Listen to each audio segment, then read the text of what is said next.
Hi friends, ఈరోజు మనం మొక్కలు దిగుమతి చేయడానికి విజయవాడ వచ్చాము. మన టార్గెట్ 10,000.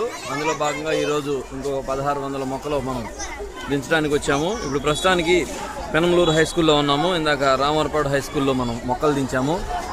పిల్లలందరూ కూడా చక్కగా మొక్కలు తీసుకెళ్ళి ఇంట్లో పెట్టుకోవడానికి చాలా సంతోషంగా ఉన్నారు. ఈ కార్యక్రమం జరిగించినందుకు మాకు చాలా హ్యాపీగా ఉంది. గ్రీన్ ప్లానెట్లో భాగంగా మనం ఈరోజు మొక్కలు పెంచడానికి విజయవాడ వచ్చాము. 1600 మొక్కలు మనం తీసుకురావడానికి దేవుడు కృషి చూపాడు. అది చాలా హ్యాపీగా ఉంది. పదండి వెళ్ళి మొక్కలు పెంచుతాం. పిల్లలు చూడండి, అసలు కంట్రోల్ చేయలేకపోతున్నాం. చక్కగా మొక్కలు తీసుకుంటున్నారు అందరూ.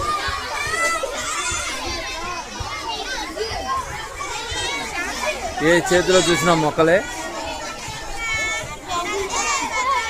నిజంగా పెనమలూరు స్కూల్ టీచర్స్ మొక్కలు పెంచే విషయంలో చాలా గొప్ప చొరవ కనబరిచారు. ప్రిన్సిపాల్ గారు అయితే చాలా గౌరవంగా మమ్మల్ని ఆదరించారు. చాలా సంతోషం అనిపించింది.